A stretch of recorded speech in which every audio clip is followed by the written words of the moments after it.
Olá, seja bem-vinda, bem-vindo ao canal Angeline. Hoje, nesse último programa do ano de 2021, vamos falar sobre o tempo e a vida espiritual. Quem conversa conosco é Fernando Altmeier Júnior. Ele é teólogo, cientista da religião e professor da PUC de São Paulo. E antes de começar essa nossa conversa, eu peço a você que aproveite esse tempo, essa semana, faça uma reflexão sobre o seu ano de 2021, repare no que é possível mudar no seu interior e na sua atitude. E assim, todos nós contribuiremos, com certeza, para que o mundo seja melhor em 2022.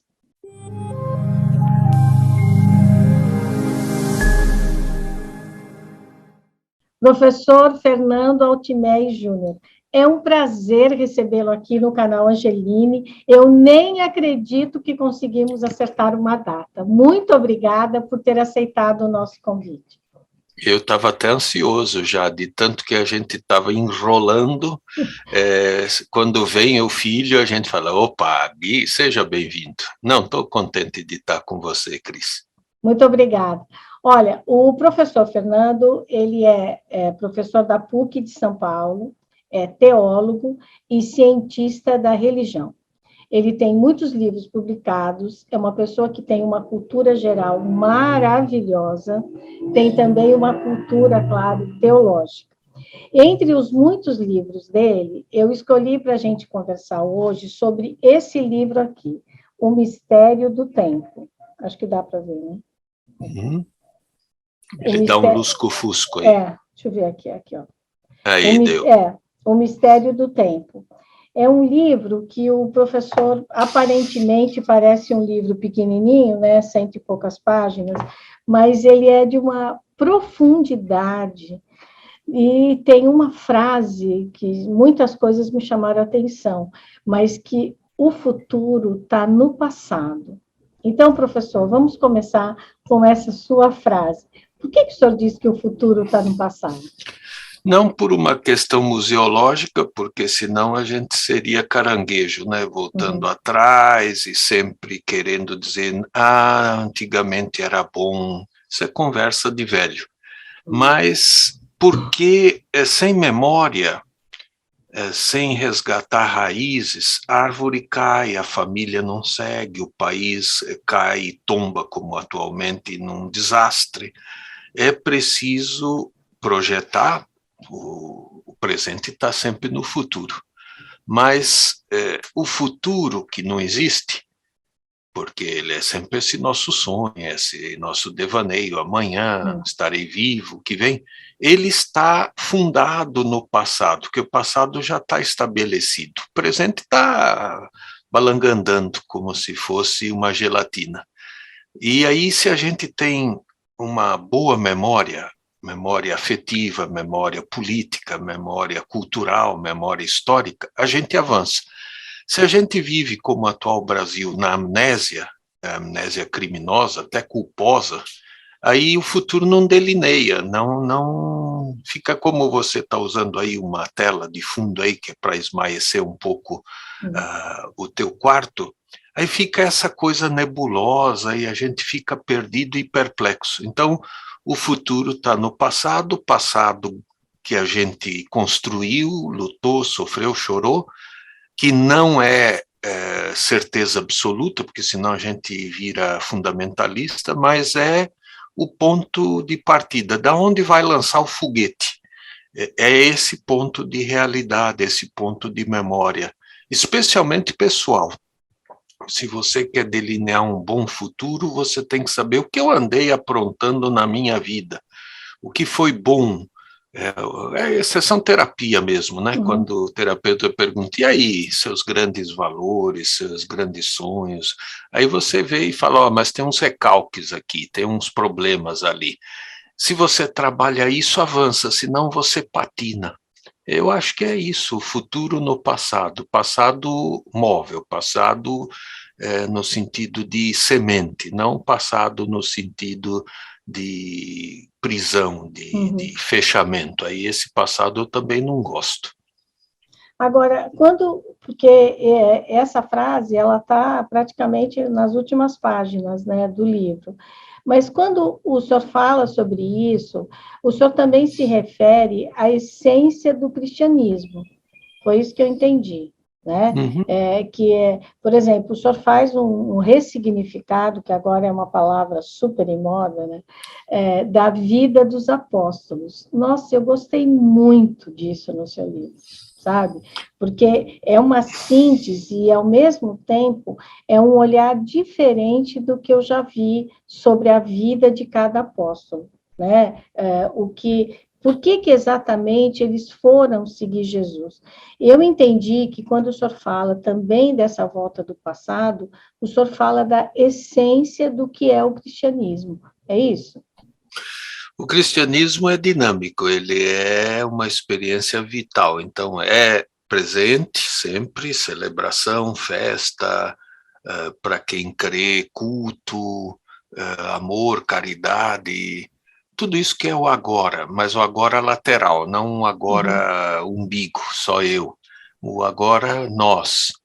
Mas ele também tem uma tradição, por ser uma experiência religiosa, então aquela ideia do relegere, que vem do latim, é religião, é reler o passado.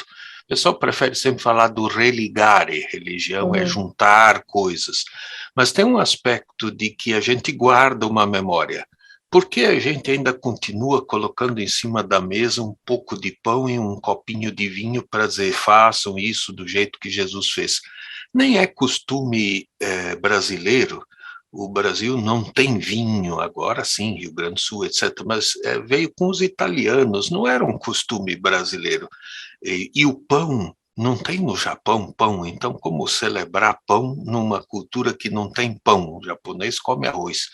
Então virou mundial a partir de Jesus da Palestina, era a comida típica de um povo, o povo judeu palestino, e se expandiu como um símbolo mundial. Então a gente guarda essa memória, eu acho que é importante guardar, como o Islã guarda as memórias do Muhammad, como os budistas guardam as memórias do Siddhartha Gautama, porque naquele lugarzinho, aliás, é engraçado, os grandes religiões nasceram na Ásia, e hoje praticamente lá na Palestina tem só 1% de cristãos na terra de Jesus.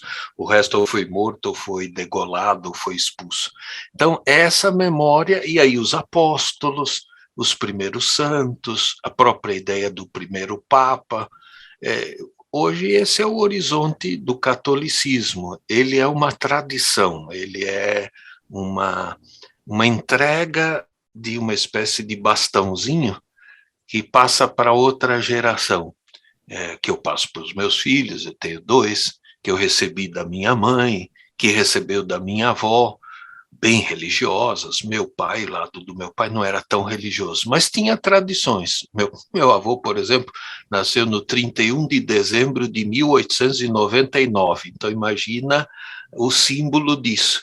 Aí ele queria dizer que ele era o homem do outro século, e aí tinha que dançar a dança da vassoura.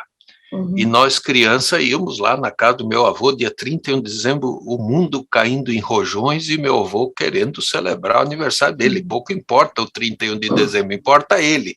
E fazíamos a dança da vassoura, que é aquela fica uma vassoura e vai passando para as pessoas. Quando acaba a música, quem ficar com a vassoura tinha que pagar um mico. E meu pai e meu tio, que eram os mais palhaços, sempre queriam ficar com a vassoura para aprontar algo que a pessoa pedia. Então, essa memória afetiva da minha família é uma marca que fica comigo. Eu vou morrer com isso na memória. O cristianismo também tem coisas que estão na memória, que ele quer guardar, não quer jogar fora. Tem coisas que ele tem que evoluir, porque o mundo muda, as estruturas, a arquitetura, a cultura, etc. Mas tem coisa que não pode deixar de lado. Porque é do cerne, é do coração, é DNA. Então, tem algumas coisas que são código genético, e aí os apóstolos são código genético, a ceia é código genético, o perdão é código genético, O cristianismo não pode abandonar. Por isso, por exemplo, hoje, com esse ódio tremendo que tem no Brasil, até em gente cristã, uns odiando o outro, isso não é código genético, isso é deturpação.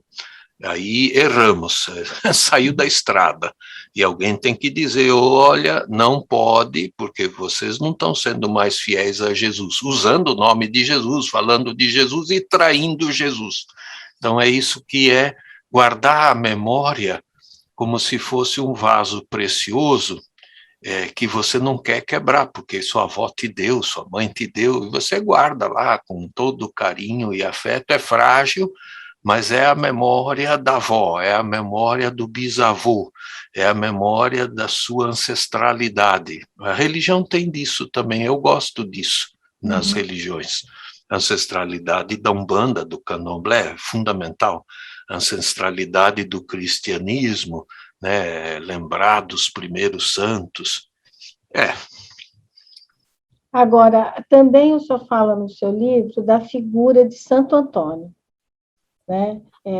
E também ressignifica a vida de Santo Antônio nessa forma, assim, de quanto ele foi fiel ao Evangelho, mas de quanto ele vivia no presente, no agora, né? Queria que o senhor falasse um pouco sobre isso. Bom, eu gosto de Santo Antônio porque antes dele virar santo, ele chamava Fernando. Então eu brinco sempre dizendo que eu sou a fase pecadora do Antônio. Depois, quando ele vira Antônio, que o nome é Antônio, ele assumiu por estar no convento de Santo Antão. Então, um português, Fernando de Bulhões, que foi muito bem educado, família lisboeta de alto nível, foi educado nos agustinianos, e que se impactou com os franciscanos que estavam nascendo lá, ainda estava vivo São Francisco, etc. E aí ele leva um susto. Ele era um homem de tão brilhante inteligência que ele sabia decor todo o Novo Testamento, em vários idiomas. O Novo Testamento tem 27 livros.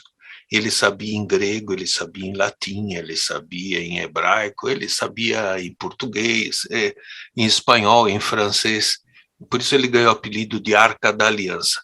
Mas aí, por alguma coisa do destino português, das navegações, Antônio acabou virando aqui no século XVI, quando chegaram os portugueses, em casamenteiro, santo que encontra coisa perdida, o que é um reducionismo brutal da figura do santo. Era um biblista, um homem próximo dos pobres, com São Francisco ele fez a coisa mais revolucionária da Idade Média, que é ir pelas ruas falando de Jesus, saindo dos mosteiros, ou seja, ele é já moderno antes da modernidade. E um crítico feroz dos padres burgueses, dos bispos ricos, dos que oprimiam os pobres dentro da igreja. E crítico, assim, os textos de Antônio contra os bispos e os padres de Seda e Cetim são ferozes. E aí o pessoal chama ele de martelo dos hereges, porque ele enfrentou os albigenses, etc. Ele é martelo do clero, não dos hereges. Ele dava martelada na cabeça dos que expropriavam o pobre. Então eu escrevi esse capítulozinho, O Santo Desconhecido, porque é o santo mais conhecido do Brasil, provavelmente só perde um pouco para São Francisco, mas como são irmãos da mesma ordem, Santo Antônio está em tudo, centenas de cidades, de catedrais, e por tudo é Santo Antônio. E Antônio é nome de povão no Brasil, né? Toninho, Tonhão, Tonico, Antônio, Antônia.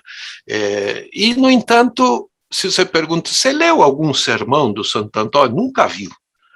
Você sabe o que o Santo Antônio falava? Que ele era um grande metafórico, ele comparava tudo, ele sabia o sentido das palavras, então ele brincava com mel, com abelha, com colmeia, para o povão entender, ou seja, era um Paulo Freire antes do tempo, um homem que estava entendendo. Então, por isso eu escrevi dizendo, precisamos conhecer o verdadeiro Santo Antônio, não esse mágico que arruma casamento, que encontra coisas perdidas, que é meio São Longuinho, e tudo isso é magia. Santo Antônio não é um mágico, é um grande pensador, um homem intelectualmente ao lado dos pobres, que caminhava com o povo. Então, e escrevi isso. Não sei se alguém vai acreditar, porque teria que ler os textos. Hoje já existe em português todos os sermões pela Vozes. Eu mesmo tenho uma edição de Portugal em papel Bíblia. É impactante ler o Santo Antônio.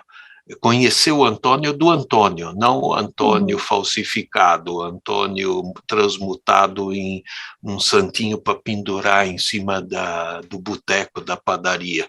O Antônio que ele foi, que queria ser missionário, que queria morrer no Marrocos, que Deus jogou lá na beira da Itália quando voltava, uns negócios assim muito doido na vida dele, que fez ele repensar, que não queria ser ninguém na ordem, mas aí pediram para ele falar num sermão e todo mundo ficou abismado com a sabedoria que ele tinha.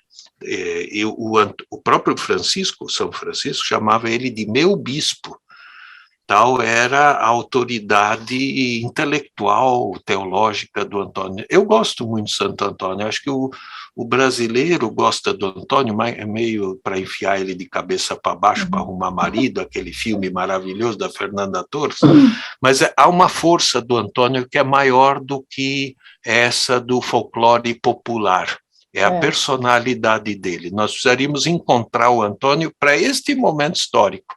O Antônio teria muito a dizer num país de fome, de miséria, de sofrimento, de parte das igrejas não vendo o povo sofrendo e ficando lá cantando aleluia. O Antônio é uma espada, ele é uma espinha na garganta. Eu sou aqui da cidade de Americana, né, e o padroeiro é Santo Antônio. Olha então, só. Eu me lembro da minha avó, minha mãe chamava Antônia, né? Eu me lembro da minha avó que tinha uma tradição aqui, que às vezes, eu não sei se as pessoas ainda fazem, mas eu me lembro da minha avó, minha mãe, muita gente da minha família fazia. Era todo dia 13 distribuir pão, porque eu tinha a ver com Santo Antônio. Então, mandava para asilo, para orfanato e tal. E no dia 13 também, o padre benzia o pão, né? E você levava para casa. Aí, uma parte do pão você colocava na lata do arroz, lembra? Que as coisas ficavam em lata. E a minha avó, sábia, você estava falando, nossa, me veio assim a minha avó na minha cabeça. Ela dizia assim, que quando, mesmo com o pãozinho de Santo Antônio na lata do arroz, quando passava alguém e pedia comida, e você dava, sobrava arroz na lata. Mas se naquele mês não passasse ninguém, tinha que comprar mais arroz.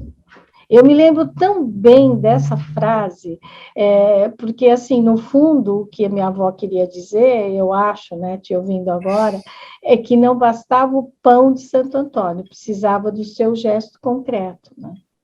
É isso, porque senão é magia, é transformar ele num feiticeiro que faz subir o arroz, porque você tem essa devoção mágica de que vai borbulhar como uma diopan, como uma cornucópia de ouro. Não, é o pão para dar para os pobres. E ao dar para os pobres, partilhou, não vai faltar para você, porque Deus vai dar um jeito desse arroz surgir, como é a lenda originária.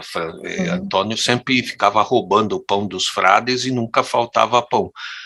Para dizer isso, que ao ser generoso, os franciscanos não passariam fome, o que é uma verdade na vida humana. Se a gente é generoso, eu vejo isso na minha história mesmo, agora sou professor, ganho bem, mas antes, quando era funcionário, etc., a generosidade te dá surpresas.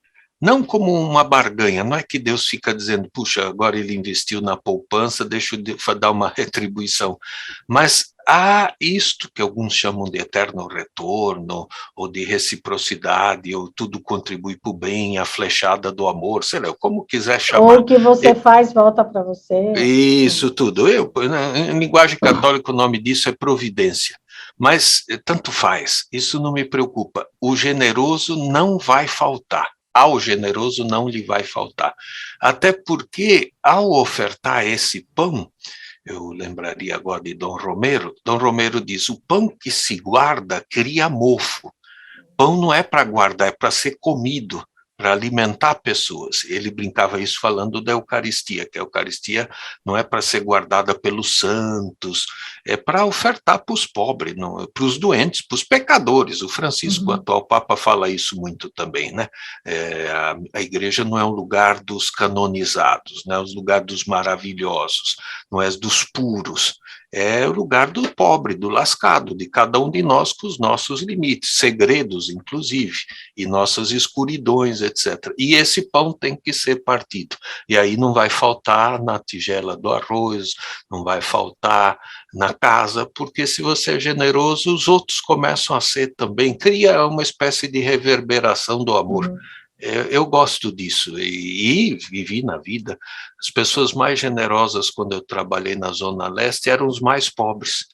Eles davam mais. Eu fazia uma campanha lá para o Jequitinhonha, para o padre Otaviano, meu amigo. Vamos ver se a gente consegue. Aí, uma empresa, rapidão não sei o quê, um homem magnífico, um homem bom demais de uma empresa de transporte, disse: você arruma o que você quiser de roupas, eu levo de graça, que eu enfio dentro de uma mudança qualquer para o Nordeste e paro lá. Uma vez eu precisei 3 caminhões, porque o povão das favelas deu mais que o povo do bairro, porque se era para dar para os pobres, e não deram remendado, rasgado, porcaria, não deram coisa boa, que eles falavam, não é para os nossos irmãos lá do Vale do Jequitinhonha, que naquele momento era o Vale da Fome. O pobre é generoso, porque ele sabe que essa generosidade um dia ele pode precisar, aquela coisa, né? Hoje você me empresta uma cota de gás, amanhã eu te retribuo de outra maneira, eu te empresto meu carro, eu carrego sua mudança, é isso do mutirão, né? Eu gosto disso. Agora você vê, né, quando o título do seu livro é O Mistério, né?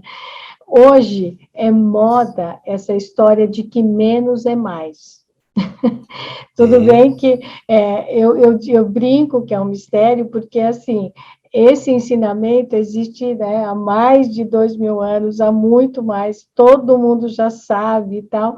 Tem até um programa, né, na televisão que a pessoa chega e ela vai olhando quanta roupa, quanto sapato, quanto aquela pessoa tem e o que ela faz com aquilo, nada, né? Porque você não adianta você ter tantos vestidos, tantas blusas, tantos, né? E aí, então, virou moda, é o que eles chamam da moda minimalista, é você ter o mínimo, né? Mas você vê, em vez de isso sendo uma essência do amor, de retribuir com as pessoas, você faz isso como moda, né? Esse mundo é difícil, né? É difícil. Como você falou, isso me faz pensar, Gregório de Nissa, Nazian Zeno, são os grandes pensadores do século IV do mundo turco, e são chamados padres capadócios. Padres porque eram bispos, capadócios porque era Capadócia, e eles sempre falam, o supérfluo é a raiz de todos os males. Em latim até tem uma espécie de brincadeira que pichava o muro, Roma, radix omnia malorum avarícia. A raiz de todos os males é a avareza. Ou seja, a frugalidade é o único caminho para a justiça e para a felicidade do rico e do pobre. Ou seja, não está mal que o pessoal faça slow food, minimalista, descarte de supérfluo, etc. Mas isso tem que ser equitativo, porque se for simplesmente eu me livro e descarto de qualquer forma, quando ainda é útil. Todo dia eu tirei aqui a pia de minha casa, comprei uma nova, reformulei, era uma pia gigante de 2 metros de inox. Eu perguntei à síndica, faço o que com ela? Ah, põe na porta. Em 2 minutos o pessoal leva, porque o pessoal está desesperado. Eu moro na Pompeia, zona oeste aqui, então classe média, média alta. Mas há toneladas de catadores e o pessoal precisa desses bens. Na Europa, a partilha. Aqui, Júlio Lancelotti e outros tentam fazer um método de equilíbrio também para a pessoa ter dignidade, não ser simples miserável. Toma aqui, pobre, o que sobrou de mim.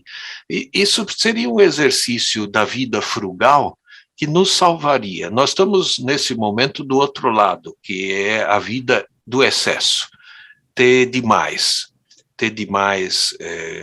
celulares, isso devia, a pessoa tinha 3, ter demais bens de consumo, ter demais, sei lá, produtos, até alimentação, o brasileiro está ficando gordo, mal alimentado, e não de comida razoável. Isso a doutora Zilda, irmã de Dom Paulo, sempre me falava, o pessoal exagerou no macarrão, é arroz e feijão que tem equilíbrio de alimentação. Então, eu acho que nós precisaremos reaprender a frugalidade, reaprender o menos, mas não só para ser onda, como você falou, modinha, não, para o mundo ser melhor, porque tem comida para todos, como dizia o Gandhi, só não tem para a voracidade americana. Se todo mundo comer igual norte-americano, não tem comida no mundo, porque é o exagero, e a doença, e a patologia, estão todos cardíacos. Então, nós precisamos aprender isso aí, mas é um aprendizado que exige visão mais holística, justiça social, partilha de todos. Aqui, eu, classe média, tenho que repartir. Essa coisa de ter vários sapatos, eu mesmo não tenho, mas minha esposa tem alguns, etc. A mulher sempre é mais vaidosa, isso faz parte da arte. Mas tem um limite, ela mesma fala, opa, agora já não dá mais. Compra porque... um, tira outro. Né? Isso, e a partilha. O Santo Gregório Nazianzen dizia, se você tem sapatos que não usa, você é uma ladra de sapatos, porque tirou de alguém que não os tem. É forte isso. Uma vez eu falei isso na igreja de São Sebastião, voou um sapato na minha cabeça, no meio do sermão, que a pessoa pensava que era eu que estava pregando isso. Eu disse, não, você tem que atirar isso lá no São Gregório de Nazianzen, no século IV, ele que falou isso. O povo da classe média, toda fedida, toda besta, não aguenta essas conversas, porque não percebe que, ao ter supérfluo, está criando miséria. O supérfluo é a mesma medida do número de pobres que há no mundo. Então, se a gente termina o supérfluo, acaba a pobreza. Assim, não é, claro, matemático, nem é automático. Vai exigir política pública, exigir luta social, mas se cada pessoa fizesse um mínimo, né, no estilo budista mesmo, né, de você viver com o que é necessário, né, o urso Balu, necessário, somente o necessário, o extraordinário é demais, eu gostava demais do Mowgli, é isso, urso Balu, a vida com o necessário, claro, alguma prevenção por conta de algum problema vital de saúde, de família, de parente, mas não exagerar, não ter demais.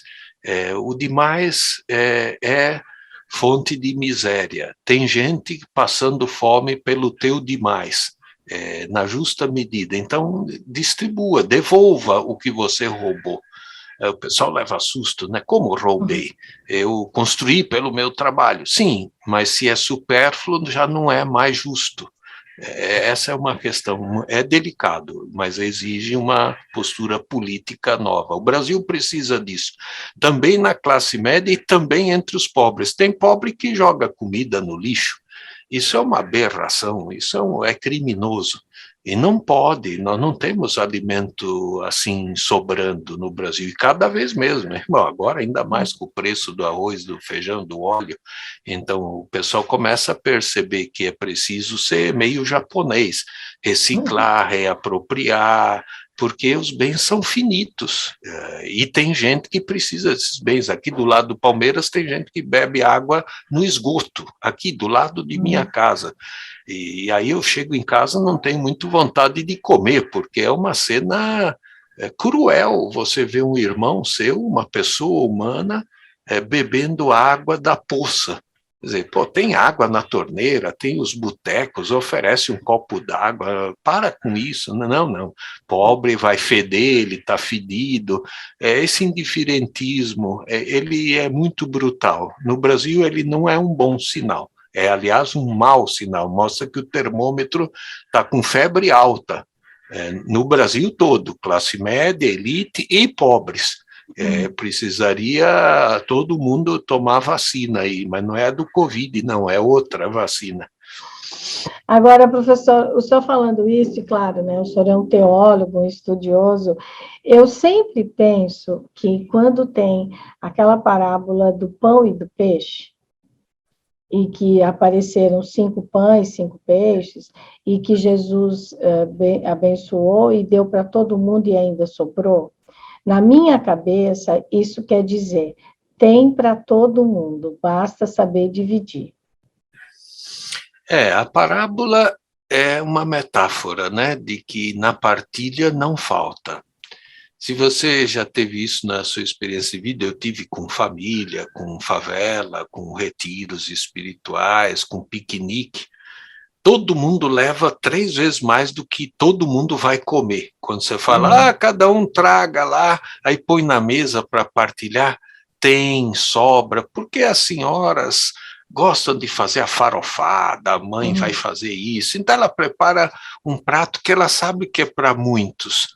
E aí, quando põe para todos, isso vira uma coisa prodigiosa. Então, os 5 pães, 2 peixes, é interessante que começa com um menino. E aí está o sinal, né? O menino diz: eu tenho alguns pães e peixes. Nenhum dos adultos quis falar. Todos tinham um embornal, porque ninguém ia andar atrás de Jesus sem nada. Eventualmente, os mais pobres não tinham nada. E aí diz que sobrou 12 cestos de pães e peixes, ou seja, o número suficiente para alimentar todas as 12 tribos, o povo todo. Então, não era uma coisa de Jesus fazer magia, é simplesmente todo mundo colocar o que tem para partilhar. E quando faz isso, todo mundo colocando o que tem, aparecem milagres, né? Milagres. Na verdade, o Frei Beto e outros que escrevem sobre isso sempre diz que o milagre está com um nome mal dado, que fala multiplicação dos pães, mas na verdade foi a divisão dos pães, é outra operação matemática. E é um pouco a prática de Jesus. Jesus convidava a partilha. Jesus convida. O que o Império fazia? Corveia. O que Corveia? Tirava 50% pelo imposto romano de todo o produto agrícola. Aí estava o roubo originário. O Império Romano usava a Palestina, a terra agrícola fértil, para alimentar Roma. E os pobres passavam fome tendo comida ao lado. Às vezes eu fico olhando quando vou ao Extra, ou Carrefour, qualquer desses supermercados, as moças do caixa, que são simples, uma parte delas evangélicas, você vê claramente gente da periferia, você vê que elas não têm dinheiro para comprar aquilo que você compra. Às vezes elas ficam olhando assim como contemplando aquele óleo, aquele novo produto. Aí você fala, puxa, essa pessoa está o dia inteiro passando isso no código de barras. E o salário dela não permite comprar, não digo tudo isso, mas algo que ela gostaria de ter. Puxa, eu gostaria de ter tanto isso, mas minha filha está pequena, meu marido, meu salário, eu não vou poder comprar. Isso às vezes eu falo, nossa, que coisa besta, né? Que capitalismo mais feroz, né? Passa por ela e o salário dela não compra o produto que ela vende, da qual ela é uma parte ativa. Isso é uma coisa muito esquizofrênica, muito como doida. Os pedreiros, né, que constroem casas que nunca vão morar. Aqui do meu lado tem 7 construções agora. Eles cantam o dia inteiro, fazendo prédio, e gritam um com o outro, porque estão se divertindo, porque senão também o trabalho é o que? Na chibatada. Não segura. Aí depois vão embora, de tarde, pegar o metrozão, o busão. Aí eu fico pensando, e aí a contaminação do Covid, agora do Ômicron, né? Porque está construindo mais prédio que nem eu vou conseguir mais comprar aqui em volta, porque é tudo gentrificado, né? Sobe lá no céu, porque vai ter metrô perto. Então eles vão ver, né? Tá vendo aquele edifício, moço? É isso mesmo. Eu ajudei a levantar.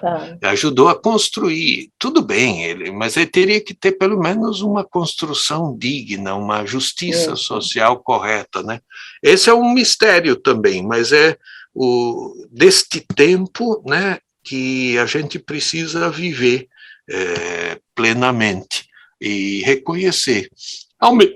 Ao menos eu não posso mudar a estrutura de todo o sistema, ao menos posso cumprimentar lá o homem, eu passo lá na frente da obra, cumprimento os pedreiros, brinco com eles, está tudo bem, eles têm um cachorro, falo com o cachorro, pelo menos estabelecer de que são pessoas humanas e não marcianos aqui na terra dos burgueses, que são, sei lá, seres de segunda ordem, considerar seres humanos, o pedreiro, o carpinteiro, o atendente da padaria, a moça lá. Ontem perguntei para a enfermeira que me deu a terceira dose, você está feliz? A menina olhou assim, pensando, esse cara é biruta? Como que eu estou feliz?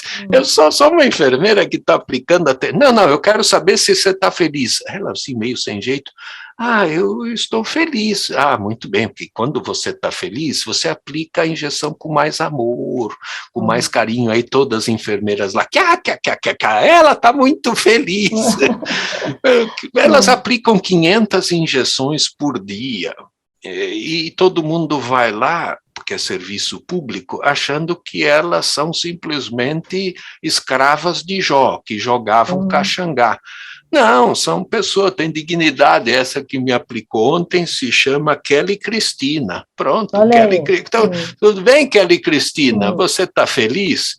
Tem que estar feliz, e não vai ser todo dia que ela vai estar feliz, é lógico que esse sistema médico-clínico é brutal. Quantos enfermeiros não morreram de transmissão do Covid? Eu mesmo fui para o hospital. Então, professor, o senhor humanizar. O senhor pegou o Covid, né? E Peguei. O senhor foi internado. E como é que foi aí essa sua experiência quando o senhor saiu? Bom, sempre sequelas nos pés inchados, o restante, a terapia foi excelente, com o material clínico, antibiótico, as coisas, nada de cloroquina, tudo isso asneira federal, né? Esse governo e esse presidente é uma anta, e ele prejudica para além do que a ignorância dele oferece. Ele criou mortes, é um projeto genocida. Então eu saí de lá, tirei até foto da catraca do hospital, quase que era assim, eu passando no portal, né, da esperança, assim, saí e andando devagarzinho, o sol, 11 dias numa bolha, né, porque o meu quarto era único, e todo mundo entra, se desvestia, vestia, jogava tudo fora, porque é um hospital top, e então ninguém queria se contaminar. Eu era o vetor do mal. É duro isso. De outro lado, falava com a esposa por telefone, mas é dramático você ficar nessa bolha, quarto 677. Eu acho que aprendi a rezar mais, beber mais água, ainda não aprendi a andar mais que devia, mas eu sou meio relapso, nós sempre somos vagabundos, então mais disciplina, mais oração, bem mais oração. Não oração no sentido mecânico nem religioso, mas mais assim, pensar nos outros, interioridade. Eu saí diferente. E Deus me livre se não saísse, porque isso significaria que é o tal do novo normal, voltamos ao normal. Não tem novo normal, foi aquele normal velho que nos levou a essa catástrofe. Eu não quero volta a nenhum normal. Nas aulas, que eram todas eletrônicas até aqui, são 2 anos, ser mais afetivo com os alunos, sem perder a ciência. Acho que alguns aprendizados, também eu fiz 65 anos, você ficou mais velho, você também já não fala tanta asneira, né? Ou pelo menos fala asneira assim com mais classe, né? Porque assim, você está mais idosinho. Eu acho que valeu, não queria ter estado lá, mas já que houve, toda a minha família pegou. A sogra de minha irmã morreu, então, e não houve funeral. Isso me machucou muito, porque perdi uma aluna também, e não deu para fazer funeral, foi aquela coisa astrais, caixão fechado, em terra, ninguém pode ir, até a menina mora na Vila Prudente. Eu falei para a família, daqui a 2, 3, pode ser daqui a 5 anos, depois que acabar toda essa bagunça, pelo menos a mais forte, nós vamos fazer um funeral. Aí a gente vai lá, faz uma oração, como se fosse ontem, para que a gente tenha esse momento espiritual, porque senão é amnésia, senão é como se não houvera existido. Tem todos esses cadáveres insepultos. Eu, felizmente, estou vivo, sobrevivente.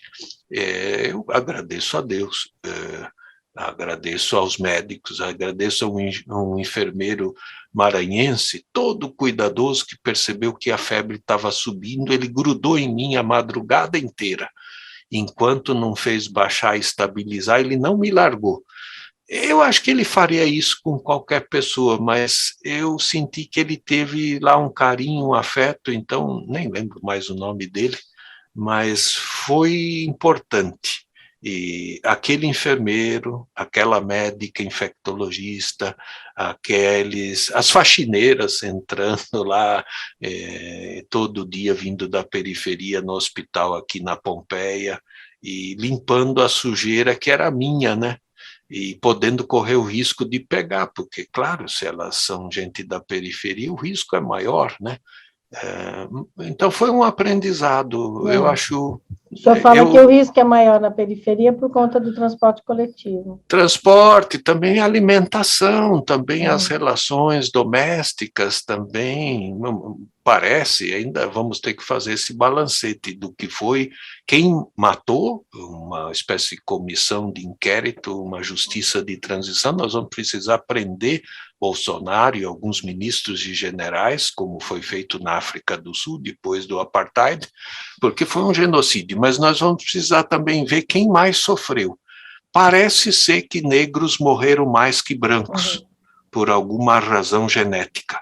Eu acho que isso vai precisar aparecer um dia, para que a gente não vai parar a Covid. É um vírus permanente, vai voltar mutante ou sob nova relação, e se continuar a destruição ambiental, vai ter um outro corona. É como o vírus da gripe, né?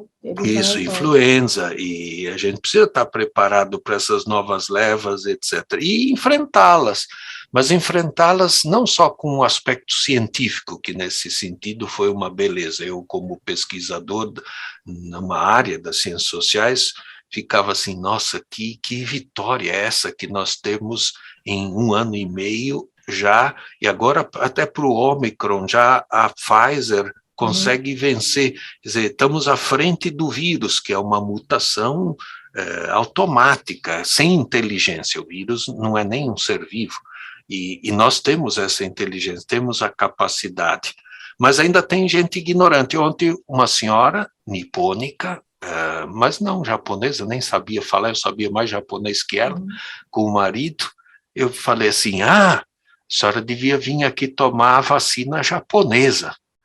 Aí, não tem vacina japonesa que eu saiba, eu brinquei com ela. Aí ela na fila fala, no Japão não tem Covid. Aí a enfermeira ouviu e falou, tem sim senhora, e muito, não tem vacina japonesa, não tem uma empresa de vacina, acho que eles usam a Pfizer, a Janssen, etc.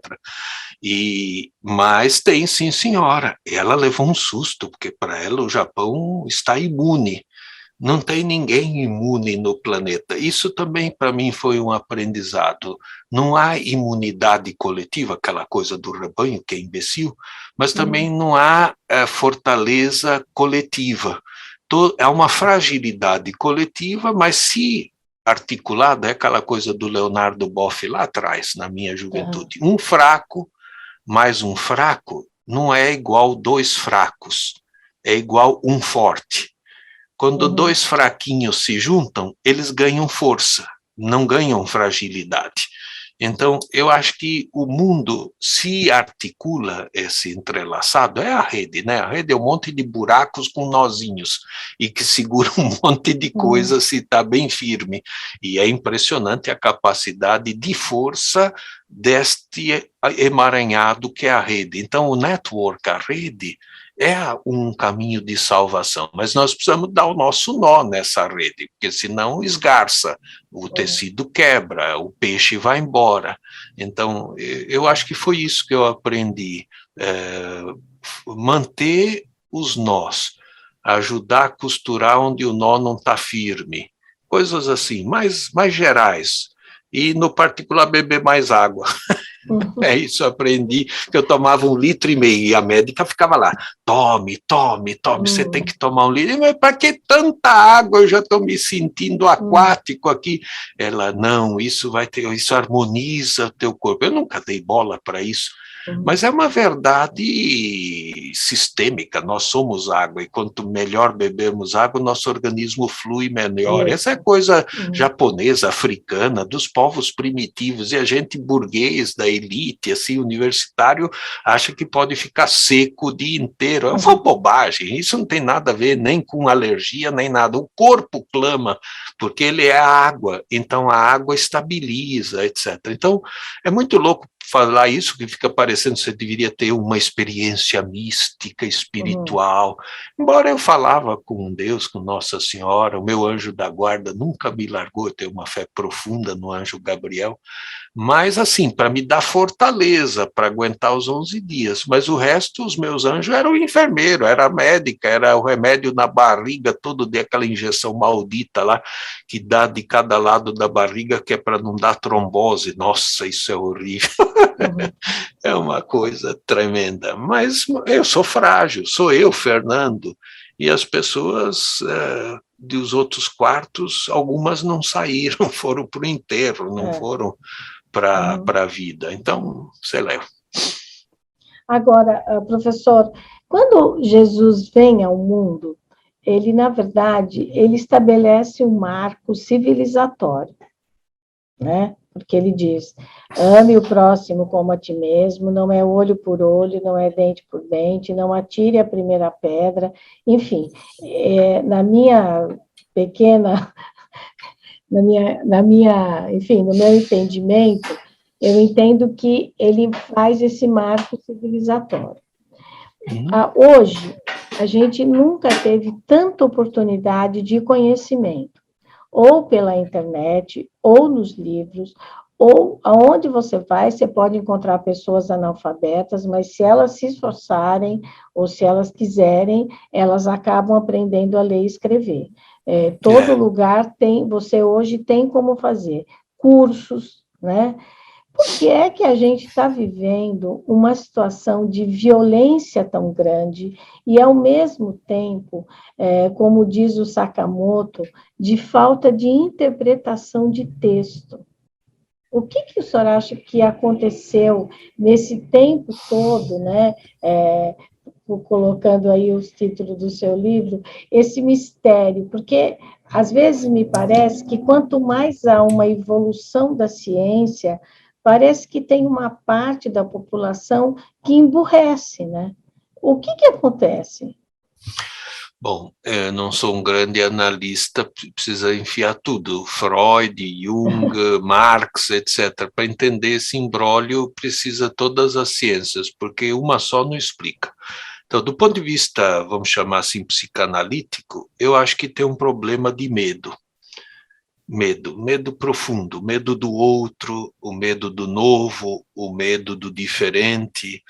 As pessoas não conseguem compreender um transexual. Só que ele é uma pessoa real, que existe, e que não decidiu ser assim só para atacar os demais, porque ele é desta natureza, desta identidade. E aí os cristãos, católicos, crentes, xingam, como se fossem demônios, porque ele é um travesti, porque é um transexual, porque é um homossexual, etc. Então, parece o medo, é o medo da pessoa, o medo da sua identidade de gênero, o medo da sua opção sexual, o medo do seu caminho de erotismo, de sexualidade, de amor. Outra, eu acho que há também o que hoje se espalhou no mundo, uma xenofobia articulada por grupos interessados em implantar um medo que não está na pessoa, mas que é incutido. Então, tem Steve Bannon, aqui no Brasil a família Bolsonaro, que são grupos que plantam o mal, que plantam a mentira, o gabinete do ódio, as mentiras na internet.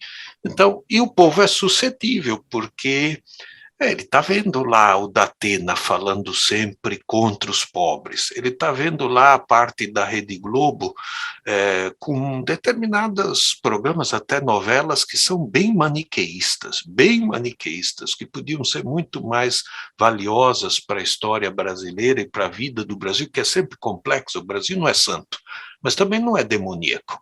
E algumas coisas fazem umas divisões assim, e aí a mídia faz a cabeça. E o WhatsApp faz a cabeça. Então, às vezes eu vejo pessoas, eu digo, você já pensou no que você está falando? Por exemplo, você entrar num táxi, num Uber, e a pessoa dizer essa frase nunca saiu da minha cabeça. Todo brasileiro é um vagabundo. E sai essa pérola grotesca no ar, assim, em qualquer conversa. E eu viro imediatamente e digo, então, prazer em conhecer, o senhor é um vagabundo. A pessoa leva um susto geral, quase me joga fora do Uber, porque ela falou que todos são, se todos são, ele também é. Mas ele fala um todos onde ele está fora. Então não usa esse tipo de frase, porque você está generalizando para negros, japoneses, cubanos, venezuelanos, sei lá.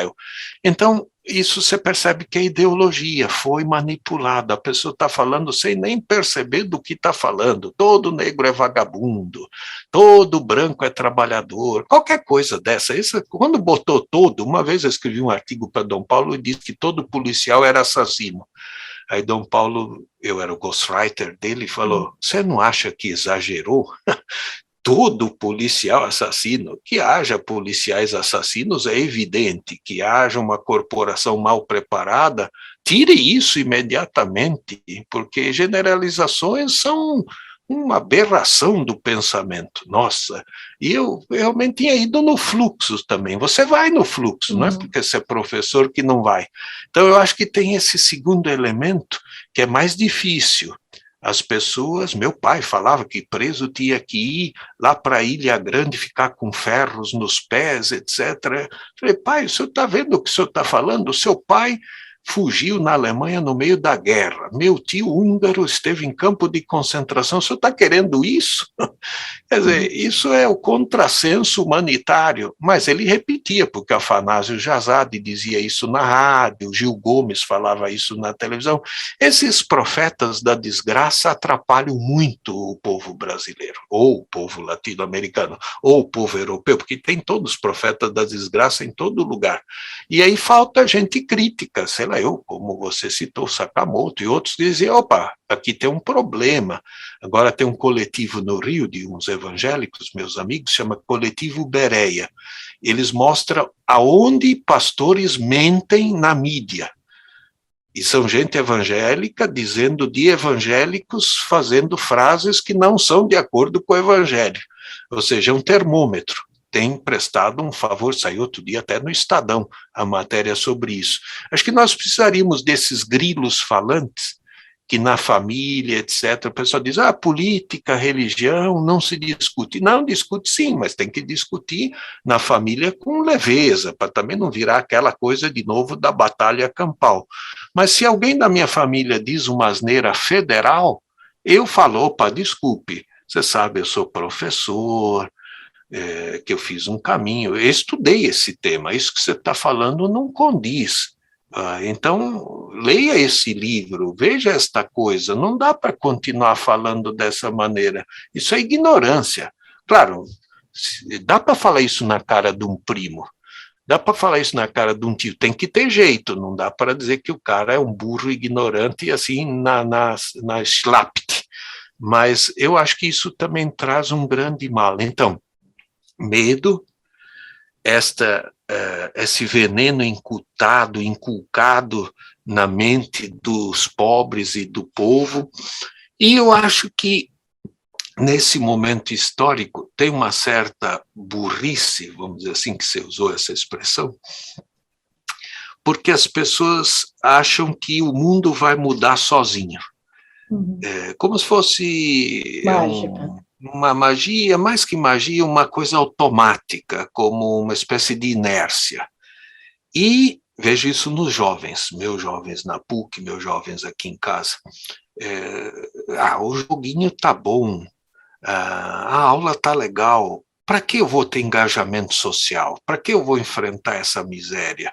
Isso é para os outros. E na política tudo está sujo e podre, que eu vou me meter minha mão e nessa coisa, uma gelatina mal feita. Só que vai ter que meter a mão. Cada geração tem que enfrentar os seus demônios. A atual não quer enfrentar nenhum, nem os psicanalíticos, nem os sociais, mas vai uma hora ter que enfrentar, porque não tem mundo de graça, não tem nova sociedade, é árduo, tem que labutar, tem que limpar a tiririca. Ontem eu passei aqui na frente de um grande ajardinado que a prefeitura fez, e eu vi lá o rapaz tirando as ervas daninhas, sentado no chão, um funcionário público lá. Eu falei para minha esposa, como ele sabe a que presta e a que não presta? Porque eu sou zero de... Minha esposa é do litoral, sabe tudo, minha sogra era uma mulher de plantar tudo. Eu não, você vê pela bifurcação da folhinha, você percebe qual é sadia e qual é porcaria. Era um serviço duríssimo, mas que tem, claro, um presente dadivoso para a cidade. Você vai ver uma manta linda e bonita. Isso tem na Bélgica, isso tem na França, isso tem na Inglaterra, isso tem na Suíça. Não tem jardim sem trabalho humano. O pessoal pensa que já veio da natureza. Não, a natureza faz bagunça, porque ela quer a vida só. E a vida é feita de conflito. Eu acho que nós vamos precisar aprender essa lição da natureza, das árvores, dos pássaros, de que temos que lutar pela vida. Só que não precisamos fazer uma luta sem ética. No nosso caso, nós temos um valor, não é simplesmente o mais forte darwiniano. Pode ser a compaixão, pode ser a misericórdia, pode ser o entrelaçamento, mas precisa levantar-se e fazer.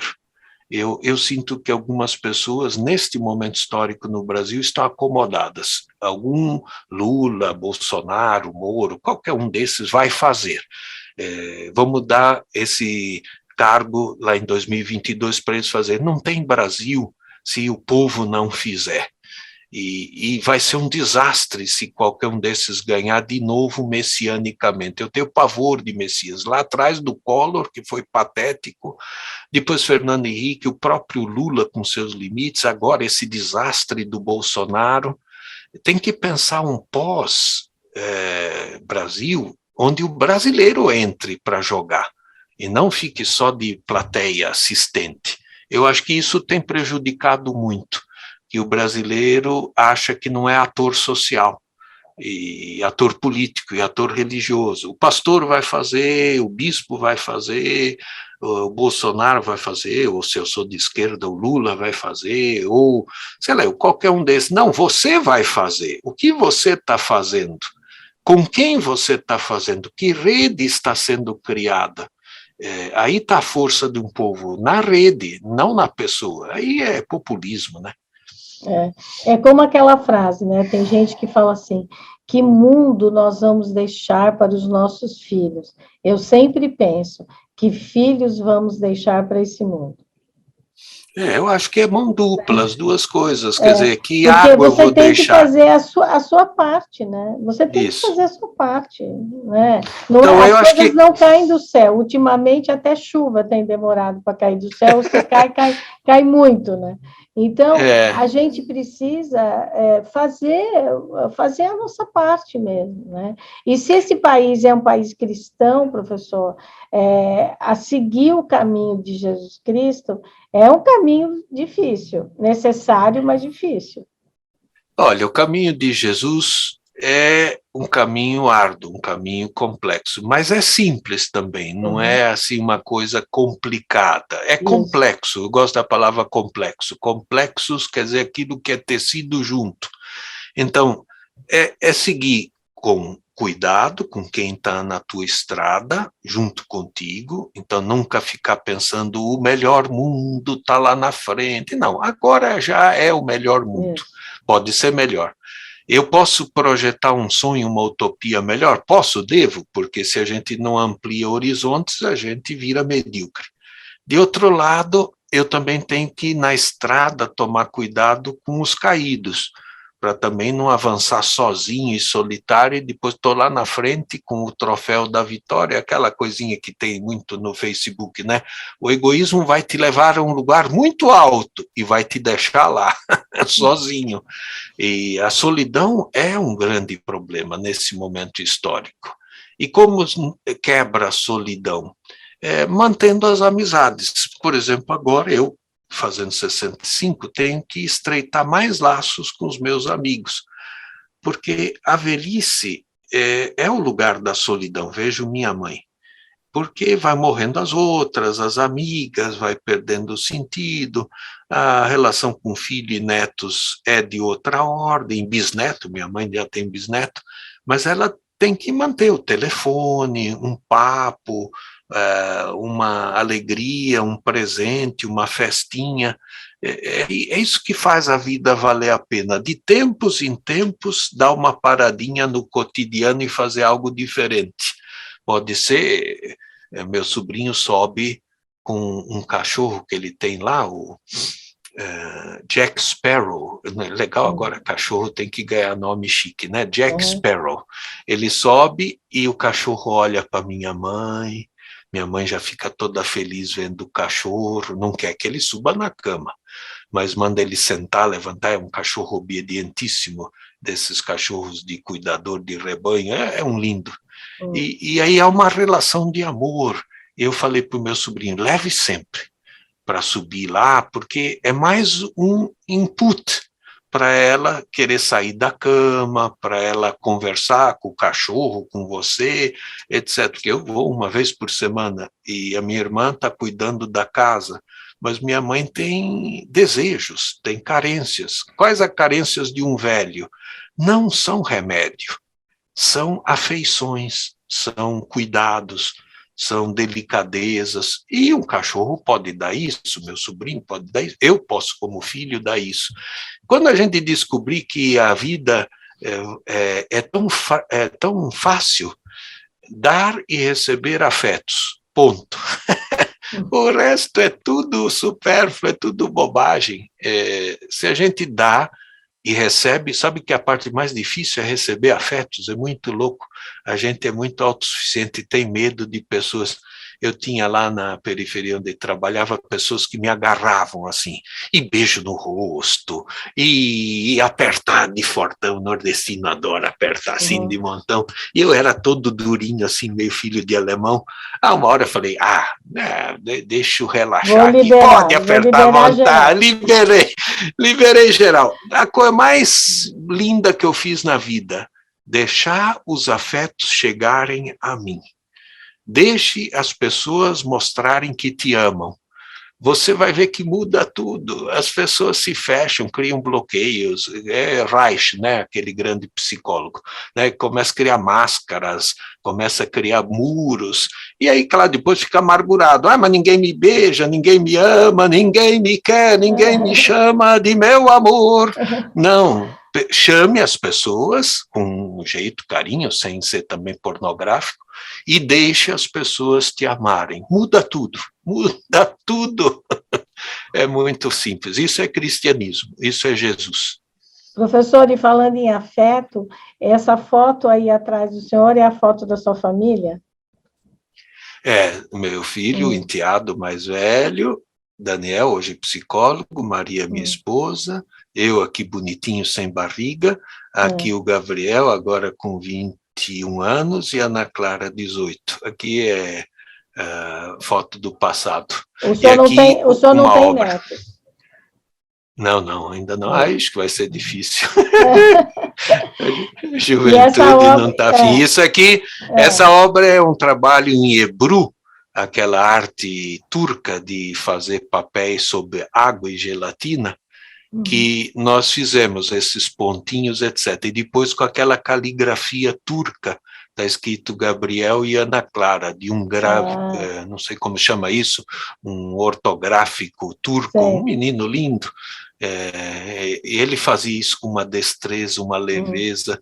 A gente quase ficava pedindo escrever um dicionário, né? Porque aquelas letras são saltitantes. Aí eu botei aqui um quadro. Bonito.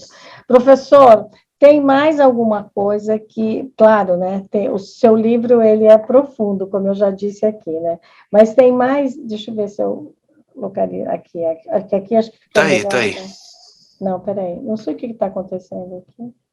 Não importa. O Mistério do Aqui, Tempo, ó. editora Vozes. Isso aí.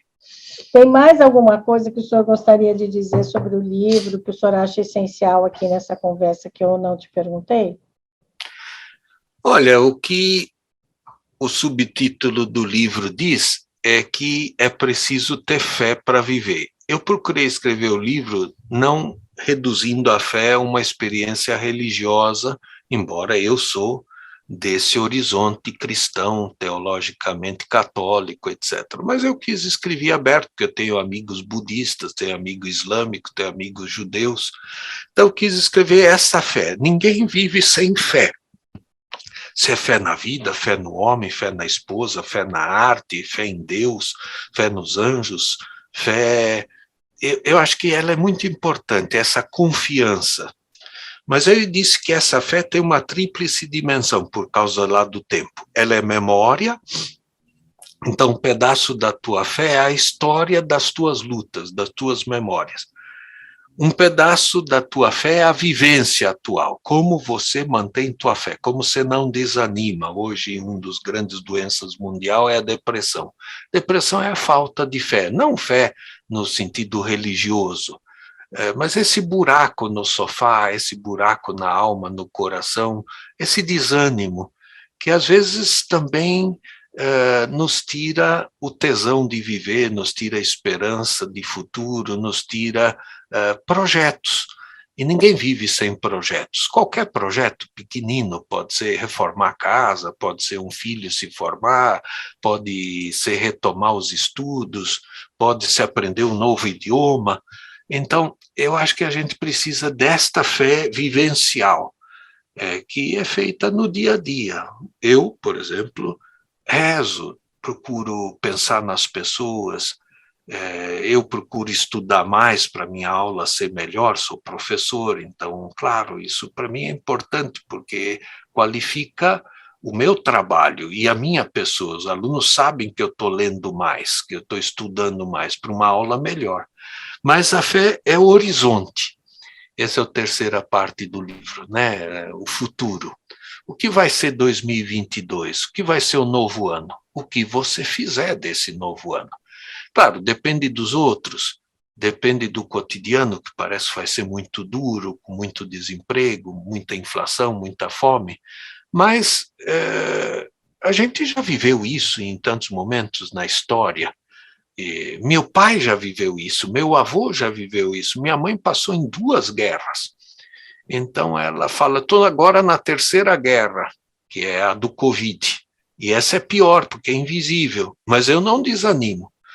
E ela não quer que dê a mão para ela, tem que fazer igual a Rainha Elizabeth, só o tchauzinho de longe, assim. Eu falei, mãe, a senhora está a própria rainha, assim, né, fazendo aqueles tchauz, assim. Ela, não, eu quero viver. Ela tem 92 anos. Eu acho que ela merece viver.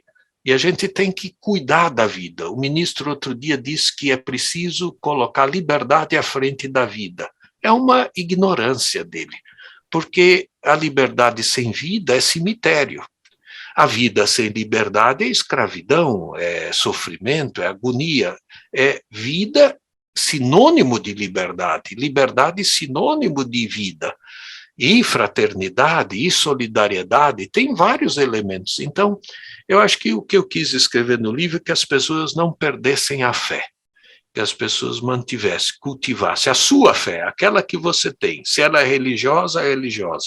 Se ela é agnóstica, pela arte, pela música, pela estética. Se ela é ateia, pelo menos que seja uma fé humana, que se acredite nos outros humanos, porque um ateísmo radical, materialista, aí já é demais. Eu acho que aí nós não vamos a lugar nenhum. Mas também uma fé doente, patológica, ideológica, como a gente está vendo no Brasil, é pior do que ateísmo.